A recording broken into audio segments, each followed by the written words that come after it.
This is Make it plain. Make it plain. MIP With Masamela Matfumo. Mark Thompson. Make it plain. Get woke. Without the ones like you, who work tirelessly to keep things running, everything would suddenly stop. Hospitals, factories, schools, and power plants, they all depend on you. No matter the weather, emergency, or time of day, you're the ones who get it done. At Grainger, we're here for you with professional-grade industrial supplies. Count on real-time product availability and fast delivery. Call, clickgrainger.com, or just stop by. Grainger, for the ones who get it done.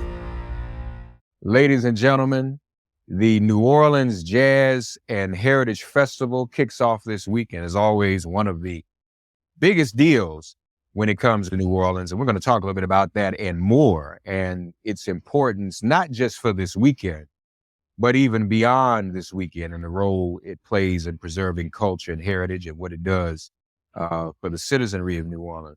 But now, honestly, while I'm starting to talk about this, did y'all send me any tickets to come down there? All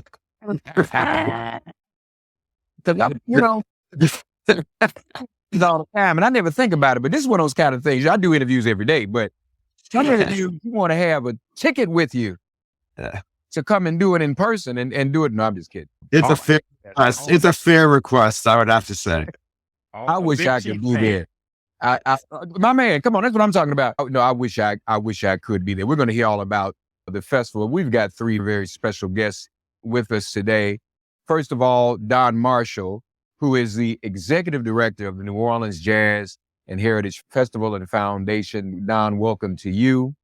We also have with us Big Chief Dow Edwards of the Timbuktu Warriors, Mardi Gras Indians, and the New Orleans Tourism and Cultural Fund. And last but not least, Kevin Wlikins, CEO and founder of Trepwise, a New Orleans-based strategy consulting firm that aligns people, process, and vision. Welcome to all three of you. How you guys doing? Great. Doing well, Reverend Mark. Thank you. Great. Getting ready for a big week, folks. Thank you very much for having us. Getting ready for a big week. And folks, just before we even got started, they were talking about how nice the weather is. It's still freezing cold up here for reasons I do not understand in New York. And so I even got the weather, they got the jazz, everything's going on. I may need to reroute myself and change my schedule. But what we want to talk about itself, and this is the topic we want to cover, folks. The jazz does not play itself. I like that. We want to delve into that. How New Orleans' approach to sustainable tourism directly supports cultural creative.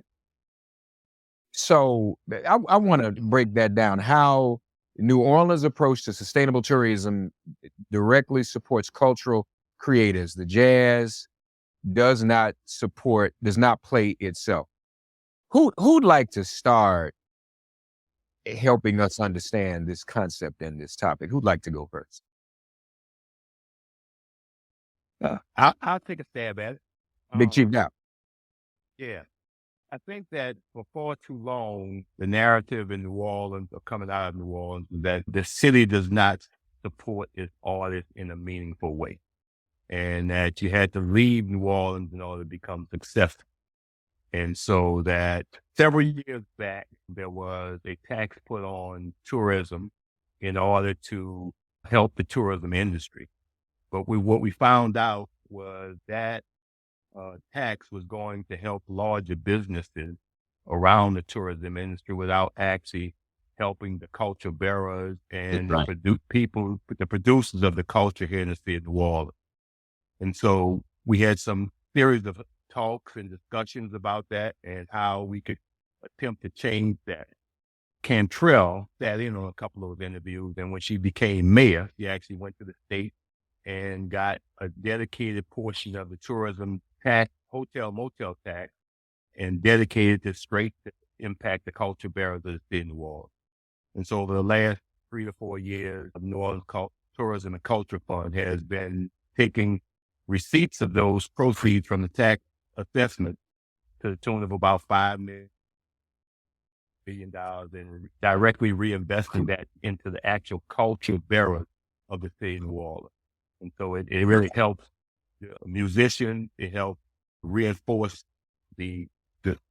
makes jazz musicians more sustainable in the world. And so in that, the gig economy, where we're trying to put them on better footing to become more educated in their craft and how to market themselves in a meaningful way, get the worth that they should deserve from their craft. Amen. Amen. So that's a great idea. Whose idea was this? Which one of you came up with this idea?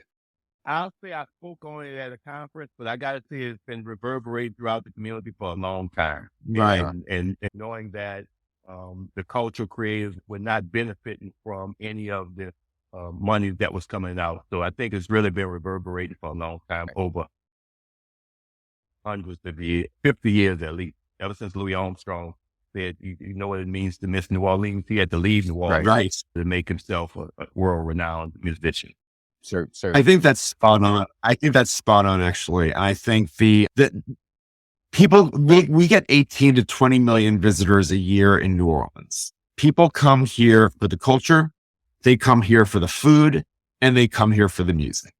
And I think what a big Chief Dow was suggesting is right. The people that draw the tourism population here are not necessarily the people who are being rewarded financially, economically, with any kind of equitable lens to reflect the benefit that they're providing to the city. So I think the New Orleans Tourism and Culture Fund that Big Chief Dow talks about is really important, because it does, the last year alone, I think they invested around $5 million into the ecosystem. And they're investing into crews, they're investing into artists, they're investing into venues, they're investing into PR for the city, they're investing into groups that are really like perpetuating the culture of the city.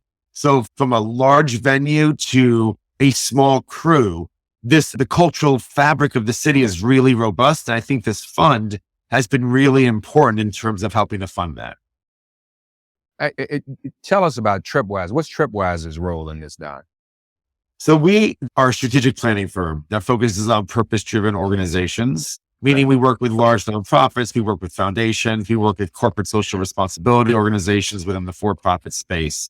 We do strategic planning work, we do systems coordination work, and then we do what I'll call solutions orientations. An organization might have a challenge that they come to us with, they're looking for a solution. We've had the honor and the privilege of doing a lot of work in the cultural economy space of the city because it's such a large element of New Orleans. So we've worked with over 30 different arts-based organizations. We had the benefit of working with the Jazz and Heritage Foundation for their strategic plan. We have also worked with the New Orleans Tourism and Culture Fund, actually bringing that fund to life and making sure that its mission is really clear and how they allocate their dollars, working with the board, is really clear and understood. I feel like we've been in that kind of the center of the cultural economy work, which I'm really proud of. And so the Jazz and Cultural Heritage Festival, Don, is there, did some of this work and some of these funds, in fact, some of this investment actually benefit the festival itself? Well, somewhat, but I think it's important to look at the history of the festival. Interestingly enough, back in roughly about 1968, the business leaders, particularly those in tourism, came together and said, we have to create a festival that will attract people to all these new hotels that we have here and all of our tourism economy. And wisely, they brought in George Wein, who was a jazz musician, created Newport Jazz, Newport Folk, and was the expert internationally on how to put together a festival. He came down, saw the richness of our culture, whether it's a food culture, whether it's our masking Indians, our second line parades, the musicians, the folk art, and was overwhelmed by the richness and diversity. And so the first festival that was put together was not only indoor concerts at the auditorium, but an outdoor festival with food vendors in multiple stages, representing, our gospel stage and at a Cajun Zydeco stage, representing our rich cultural heritage from Southwest Louisiana. And at the same time, what was unique is that it was founded as a nonprofit organization, which really didn't happen with festival. And the great thing about that was that eventually took many years to turn revenue a profit. We were able to, as a foundation, start distributing the money back in the community. We started a grant program in, I think it was roughly about 1980. That was one of the first programs that the foundation started to give back to the community. And we've given, I think, over $10 million over the years back into the community, mainly funding the musicians, the culture bearers, the different organizations. We seem to fund everybody. Every festival gets funds from us, every concert series. We even have funding now that we give to the musicians clinic that provides medical services to our musicians and cultural heritage bearers. And we also do something with the Norman Dixon Fund, which provides funds to the Black American Indians to purchase feathers and beads. And we also pay for police protection at the Second Line Parade. So over the years, because of these visionaries, we were able to start impacting the community in many other ways. We are also the owner of a WWOZ radio, which is a wonderful internationally known radio station that broadcasts New Orleans music and culture around the world. We have a Heritage School of Music, which is a free music education program servicing over 240 students with some of the best music teachers that we have in the city. So we keep expanding our programming and adding. After Katrina, we decided that we needed to employ our musicians. And so we created 5 different festivals, free festivals in the community to employ the musicians and to promote them. Our real mission is to support, promote, and preserve the work of the musicians and our culture bearers. So New Orleans is very lucky to have had that early start with a foundation that eventually, when the festival started to turn a profit and revenues, we were able to give back to the community. And we continually look at ways that we can do more. We might listen to this is interesting, and most people don't even think about it, but it's almost like it's been culture for granted. In New Orleans' greatest attraction, greatest export. Yeah. And then what's left behind, what's left there on the ground for the New Orleanians. Big Chief Dow, when were you on this panel? How long did it take for this to be said out loud to then come into fruition? This panel was probably about 8 years ago. Yeah. Okay. As far as the Culture and Tourism Fund being founded after that, those panels. So that's probably about 8 years ago. And the interesting thing was that there was the desire to even speak at a panel about this, right? To get public with it, to start putting it out that, yeah, the money is going to the hotels and the restaurant associations and those large corporations, but not funneling down. And so being able to speak on it was really important and to really get some traction, because once people started verbalizing it, it started to happen. But the Jazz and Heritage Festival was really doing things in the community long before that. Yeah, 100%. Let me put that out there, that they were actually, but that wasn't the city, right? That was the city doing it. That was the people doing it, if you will. And it was just a fine time that the city got behind. Right. That the city actually took an active hand in stepping forward and going into a space where they could create change and effectuate the citizens of the city and the culture bearers. That was significant. I agree with that. I think the foundation's work, the Jazz and Heritage Foundation's work, has been like iconic in terms of really trying to be leaders in this community when it comes to the arts in general. When the mayor went into her first term, she had these transition committees that she established, making sure that like, when she started her term, she wanted to be clear around the priorities. And she actually asked Trepwise to run the cultural economy transition team. And I think just in doing so, she sent a loud message saying the cultural economy of this city is our single biggest asset. How do we ensure that we're maximizing it? And how do we ensure that everyone involved with it is going to benefit? So she set that as her agenda pretty early on. And I think from there, this fund really got a lot of attention. Yeah, absolutely. I had the benefit of serving on that committee, right? Transition committee and whatnot. And that was a really important that we looked around to other cities, what they were doing. And Exactly. we found out that they were doing so much more for the culture bearers than what New Orleans was doing at the time. Right. And it helped her to establish an Office of Cultural Economy. That's right. And then go to the state legislature to get the New Orleans Culture and Tourism Fund situated. Yep. That was groundbreaking. Yeah. Finally have a municipality supporting citizens and the culture that's so rich in New Orleans. And so, Don, with the city now doing this, you're still doing all the things that the festival always did in terms of, and the other entities supporting musicians, correct?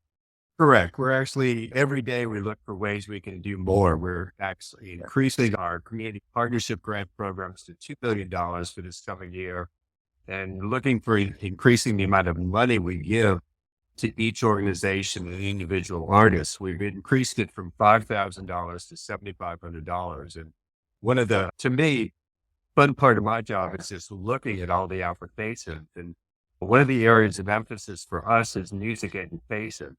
Right. In the schools and after school. Yes. We have such great music teachers in our schools. We have amazing band programs, and it's so fantastic to see our bands marching in Mardi Gras parades and other events around the year, and what that does for each of those students. And I think New Orleans is an amazing, wonderful city. I think sometimes we always to look at and knock other things about it. We have potholes, we have this, we have that. But I don't think there's any city in this country that is enriched with so many artists, musicians, culture bearers, and they have a voice in the community because we're a large community. And we have more musicians per capita than any city in the United States. We have more music clubs and more music venues. And any night in New Orleans, there are about 40 opportunities to go hear live music. It's a struggle often for the musicians because they're not being paid enough for their performances, but the city is supportive. And I think all of us are constantly looking for ways that we can do a better job of supporting the artists. We're trying to develop a housing program, culture bearers. We support, New Orleans is lucky to have a musicians clinic. That doesn't exist in, I think, only one other city in the United States. It's a constant. When you say clinic, what do you mean? What kind of? It's called the New Orleans Music Clinic, and it basically musicians and culture bearers can go to the clinic, and they do referrals and also financial support for services provided and everything. It's set up through the Louisiana State Hospital system, but. Okay. So this is health. This is healthcare. health too. Healthcare too. Got it. Okay. Yeah. So that's important. And it started 40 years ago, and Yeah. it's been growing in its impact and everything. New Orleans appreciates our culture bearers and our musicians and our visual artists and our dancers and our theater artists. And this is not a rich economic city. Right. We depend on tourism for a large part of our economy, which is not a great thing economically. Yep. But I think we all feel that we're all in this together. And you could even look at something like the Thanksgiving Day Parade. That's very popular in the country. And John Baptiste, I think, was one of the people who launched the parade this year. And marching bands from New Orleans and dancing crews from New Orleans, highly overrepresented in an event like that, which just shows the richness of what's housed in the city. Say goodbye to your credit card rewards. Greedy corporate mega stores, led by Walmart and Target, are pushing for a law in Congress to take away your hard-earned cash back and travel points to line their pockets. The Durbin-Marshall credit card bill would enact harmful credit card routing mandates that would end credit card rewards as we know it. If you love your credit card rewards, tell your lawmakers, hands off my rewards. Tell them to oppose the Durbin-Marshall credit card bill. Without the ones like you, who work tirelessly to keep things running, everything would suddenly stop. Hospitals, factories, schools, and power plants, they all depend on you. No matter the weather, emergency, or time of day, you're the ones who get it done. At Grainger, we're here for you with professional-grade industrial supplies. Count on real-time product availability and fast delivery. Call, click Grainger.com, or just stop by. Grainger, for the ones who get it done. To that point as well, and this is really great news, folks. You mentioned some of the venues and some of the places where artists perform. Big Chief Dow, has there ever been any conversation about artists as entrepreneurs and having ownership in some of these venues, perhaps? Because we know artists need to be paid, but we know those people hosting the artists are getting paid as well. Has that ever been a discussion? There are discussions along those lines within the Cultural Tourism Fund. And one of those is programming, right? Access to capital, right? Right. How do you gain access to capital? How do you right? How do you write grants, right? It's easy sometimes to give somebody a grant, right? Where that's personal to them, where they can take and utilize it for self-sustainment purposes. But we think the concept of teaching a man how to fish is a better concept, right? How do they navigate those areas so they become fiscally responsible, be in the position to become a part owner in a nightclub or a venue, be in a position to learn how to be part of put on a festival and how they can do those things. So we're trying to teach the culture bearers and teach the musicians and give them access points to be able to participate on a larger scale. And that one of the things that we didn't talk about, I want to bring up very quickly, because Don touched on it a little bit with home ownership. One of the biggest fights that we're having right now is with gentrification and having the musicians, the culture bearers, not even have to the places where they once lived in New Orleans, which pushes them out to the surrounding parishes and those things. The other thing is the defunding of art and humanities in the elementary school. And so when you take that funding out and you take the funding away from it, and then the musicians and culture bearers are leaving the city, where does that leave our culture, right? Where does culture in New Orleans continue to survive? So I think Don talked about putting access to affordable housing out front. Yes, sir. New Orleans Culture and Tourism Fund is also access to how to get teamed up with Chase Bank, how to get mortgages, how to put yourself in a position to be able to become homeowners so that you can live in the community, thrive in the community. So those are things that we're trying to address. And also the Culture and Tourism Fund is putting money directly into the elementary school for the arts programs to help them flourish. Because we have wonderful places like NOCCF, New Orleans Academy of Art, that has wonderful music programs and arts programs, but they're losing the funneling schools that can get them to those places, right? That's correct. So that's places where John Baptiste graduated from. That's what Ellis Winton and Bradford Mostellas graduated from. But if they don't have the access point to get to those institutions, that's harmful. So we try to do everything we can at the grassroots, preserve and give the musicians and culture bearers opportunities to be able to hit those express lanes, the venues like you were talking about, so they can participate in a major way. No, that's important. And I hope there are things in the works to preserve music education and access to music education. Are you feeling is that on the city level? Is that on the school board level? Who handles, or are we also looking, is there also a need to raise private money and nonprofit money to support music education in the school? I think you're seeing a blend right now. There are nonprofits that are very involved in funding education in the schools. Roots of Music, for example, does a really nice job of providing programming after school programming, sorts of enrichment programs. But to Big Chief Dow's point, we need it at scale. The minute you start cutting in the charter school system, arts gets cut. That's just going to be the first. And I think there's a cultural mindset around that's not the best, A, for the enrichment of children, and B, for the city of New Orleans. It's just not a good strategy. So you're definitely seeing you're definitely seeing nonprofits come together to try to help correct this. And I think it's more top of mind. I know the foundation does a lot of work in that kind of space as well. Just recently, we pulled together all of the after-school programs, like Roots of Music and the Greater New Orleans Youth Orchestra, Make Music NOLA. There's so many great programs that are doing after-school programming. We decided we need pulled together sort of an association or collaborative effort. And the one thing that all of the leaders of these different programs said was, we have to start doing more advocacy to get more music and arts education back in the schools and strengthen the programs over there. That's correct. Is that we're a charter school system unique in this country, because I think there's now only going to be one school that's run by our school board. And That's so right. it's difficult to do advocacy. We have to go to each of the schools and actually talk to the principals and see what their needs are and what their band program directors need. So it's complex, but there's definitely a real strong belief in this community that we need to improve and increase all of our arts educations. Correct.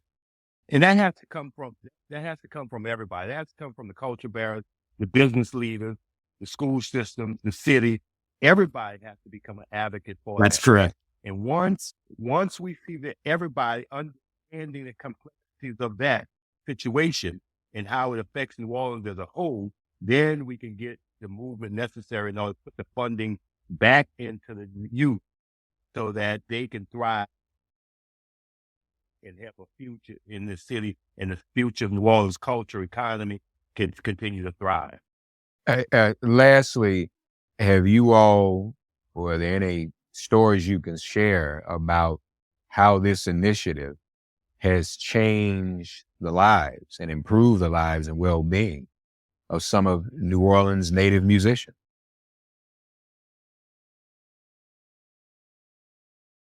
I have a really good story. I think Big Chief Dow Edwards, right? He was the big chief of the young Seminole Mardi Indian tribe, and he's a master beater, fabulous beater, and he got an opportunity to exhibit some of his bead work at Jazz and Heritage Festival in the Contemporary Arts section, and went out there for 2 or 3 years, would sell out and have some really good showing. He later got signed to a world-renowned art gallery, and he was able to sell one of his pieces at auction for about $100,000. And he has now become a homeowner. Wow. He's a homeowner in the city of New Orleans. That's great. And this is the person who has gone from just simply beating every day because of the love of the culture to monetizing it to the point where he can no longer take money off of his family table and now put money back on his family table as a result of being supported by the Jazz and Heritage Festival, being supported by the Culture and Tourism Fund, and the city of New Orleans just throwing the support behind the local young culture bearer. That's just one example. That's great. That's great. Kevin? I have a personal story that I like to share. When we moved to New Orleans originally in 2010, we have 3 boys. We put our oldest son into a charter school that focused on the arts. And he said to us, "Why are you doing this to me? I'm not an artist. I'm more of an athlete." And we said, "We hear it's a great school. Why don't you try it out?" That was in 8th grade when he discovered photography and he discovered filmmaking. 4 years later, he goes to college to study TV, radio, and film. Today, he's living in Los Angeles doing film. That's great. I think it's just a story of a random kid not really understanding the arts, gets exposed, and life has changed forever. Yeah. And I think we're one of many stories like that. Don, were you going to say something? I'm sorry. So there are thousands of examples. And I think, again, counting New Orleans, our culture goes into the neighborhoods. It's pervasive. The kids want to learn how to play music. You know, just the other day, watching one of our weekly second line parades, Associated Pleasure Club parading through a neighborhood where people come out and are being entertained and socialized and become a community. And same with the Black Masking Indians. When they come out, you have people who have worked for over a year on their costume, and they become kings of the city. Anybody who is out there, that doesn't happen in any other city in the United States, where you can transform and be part of the culture, part of the community, and be highly respected. And I think New Orleans respects Yes. musicians and culture bearers and artists more than any other city in this country. And that's, again, what makes us so unique. And I think the behaviors that you're seeing reinforces that concept. We're really seeing people rally around it. Kevin, is Trepwise helping other cities figure this out? We are actually. We just finished the work in Houston for the Houston Cultural Economy Plan. Coming from New Orleans with the richness of what we have here, you can figure it out here. Then being able to figure it out and bring that knowledge to other cities is a real gift. Yeah. They used to say that about New York. If you can make it here, you can make it anywhere. But you're saying, well, that's good. That's good. That's good to know. Don, tell us, so I didn't know about this. There's a radio station that goes all over the world. But tell us that station again, please. WOZ-FM. It's awesome. 90.7. It's one of the greatest radio stations in this country. It's really focused on just New Orleans music or some of the cultural influences of different musicians from around the world. We have a large Latino music community here. We have musicians from all around the world that have impacted our music. But it's amazing how well the station is supported and listened to around the world. We have people all over Europe and Asia and South America who love New Orleans music, and they tune in religiously to this channel. It's very successful. Yes. Wow, that's amazing. Folks, this is important, and we don't want to take this culture for granted. We know how rich New Orleans, and I have to tell you, I'm going to say something. A lot of people are surprised when I say it. You all know what I'm about to say. But let me tell you how rich New Orleans is. And Big Chief Dow mentioned the great Louis Armstrong, and people had to leave some of their, Duke Ellington had to leave D.C. That's what was going on. Those weren't the places where you made it. Louis Armstrong had to leave New Orleans, go to Chicago. Louis Armstrong coming out of New Orleans, folks, changed, in fact, defined singing and vocalism. Vocal record. Before Louis Armstrong, people didn't sing the way he sang. There was no such thing as improvisation or inflection. Everything was pretty rote. Louis Armstrong literally changed singing. That comes out of New Orleans. That's one of the greatest contributions. You might not think that's a big deal, but if you go back and listen to people, how people sang before New Orleans, before Louis Armstrong started singing, and he wasn't meant to sing. He wasn't supposed to sing. He was playing the first cornet, then the trumpet. And he said, wait a minute, this man is singing. And this is what singing sounds like. That's the difference that New Orleans and he made. Now, one other culture of New Orleans I enjoyed. So do people still sing and play Zydeco music down there? Como se va, yeah. All right. I just want to be sure. So let me tell you this. I didn't know anything about Zydeco music. But when I was living in D.C., WPFW, the Pacifica station in D.C., 89.3, every Friday at noon, played Zydeco music. So I started listening and said, I love it. I said, oh my God. So whenever I would take my kids to school on Friday, before they got out of the car, I'd have them sing a song to go into school. And they would sing it at lunchtime to their teacher. And the song was, teacher, I got to go. Teacher, it's time for Zydeco. And they got in trouble in school and they were threatening to they can't just build a fool and go listen to some Zydeco music. Gotta have some culture. And what's wrong with y'all? So it got a little dramatic, but we worked it out. I was able to get them re-enrolled. But that was my thing. Teacher, I got to go. Teacher's time for Zydeco. They remember that to this day.